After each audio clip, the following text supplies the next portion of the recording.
So Lot who's to the man? learn. Who's the man in black? Ah, I've well, thought there's a about lot of it. talk. I've There's thought okay. about it. It's Which theory are you buying? No Al pun intended. Perez. You, It's Al Perez. the Black He Scorpion didn't all over show up again. as the Black Scorpion, but he's having a return. He's going to be so Al Perez is going to redeem himself for not being the Black Scorpion. So that's my guess. He's still alive, right? Al Perez. I I don't feel know. like Steve. You can look it up. So of He was a course, good guy. I mean, there's a lot of theories. We can go through. We can go through some of these theories, and we'll see which theory you you subscribe to. Um, uh, Someone saying Harley Race scaled the. No, he's no longer with us. No, But but Steve said that Al's still alive. Al's still alive. Okay. Al kind of had like a not as chiseled, but he kind of had like a rude kind of. He was in good shape. He got a tryout, I think. He got a couple of matches with WWF at the time in the late 80s. I believe he's the one that told the story. I will confirm it. That he sat in the initial meeting with I guess Vince, but also Pat. And Pat said to him, "I can see you going both ways." And Al pushed Pat down backwards out of his chair when he said that, as Pat protested, "I meant baby and heel! I meant baby and heel!" And then Al didn't work again. I'll confirm that, but I'm 99.9% sure that was Al Perez. He Oh, looked good. He had a great look. He was a good worker. Was way over in world class. Hey, whoever scaled that cage might have been one of the JCW lunacy whoever it workers was a on on Juggalo Championship Wrestling. Were you gonna you mention one of your favorites from the roster? no. I'm just looking. I'm looking at Al Perez. Oh, okay. Well, while you do that, I want to remind you I that boy, it's funny. Like I thought he had I mean, not that he had a bad body, but I thought he was more jacked than this. it was a natural look, kind of like a Gino Hernandez type. You know,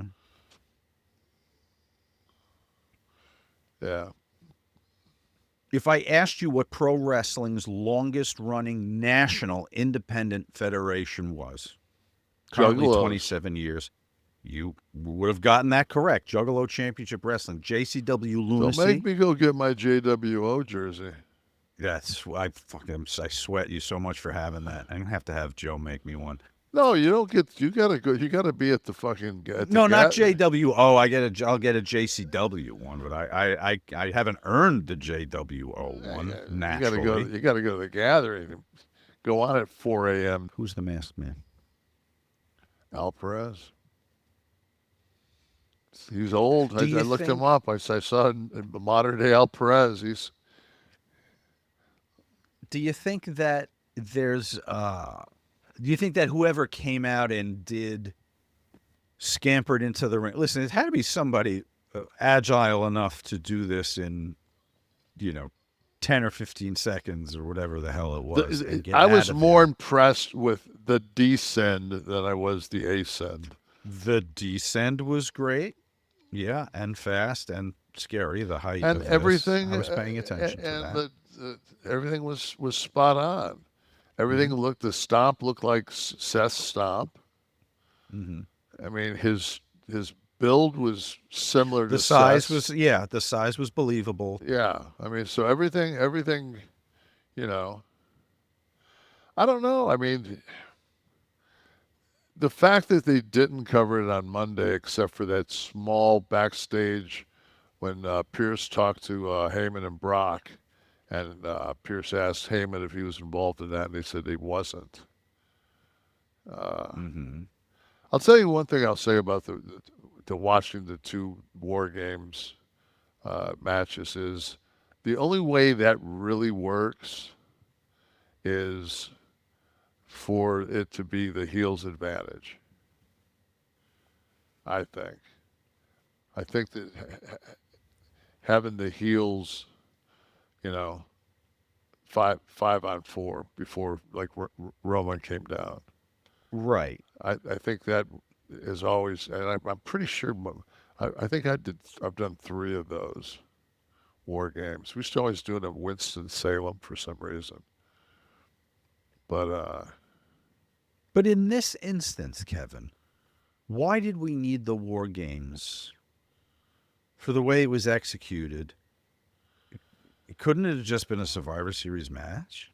no, no, because you in the scope of when they built out that infield, and you if you would have just put a ring out there, Yeah. like you know, I mean, you needed something that was like visually, and it was. I mean, visually it was impressive. I was just thinking from the function of the match, what I Yeah, but watched, you've got to think about you know like every aspect of it. the presentation and everything. It's all Yeah, part of the same and thing, I think right? that I think that the fact that it was a war game, if it had just been a match, you definitely couldn't have had somebody scale a fence, scale a cage. I mean, you just have more. The only thing that I didn't get was uh, Sky with the jumping into the people with the trash can over her, and Yes. it took like a minute, like and I listened once again to some of the other podcasts beforehand, and people were saying shit like, I wonder which one of these guys is going to put it all on the line, you know, so they'll never be able to make love to their wife and hold their children again for that 46,000 people. Like, who's going to set themselves on fire and wrap themselves in barbed wire and jump off the corner? Like, I'm thinking to myself, like, none of them. They're all mid 40s. Yeah. All Like, half banged up anyway, yeah, as it is. it's, and then It that's was the the whole, O Sky in the can. yeah, it was, fuck. And to me, like, God bless her for even like, it's one thing to fucking jump off the top of a cage. Not that I know.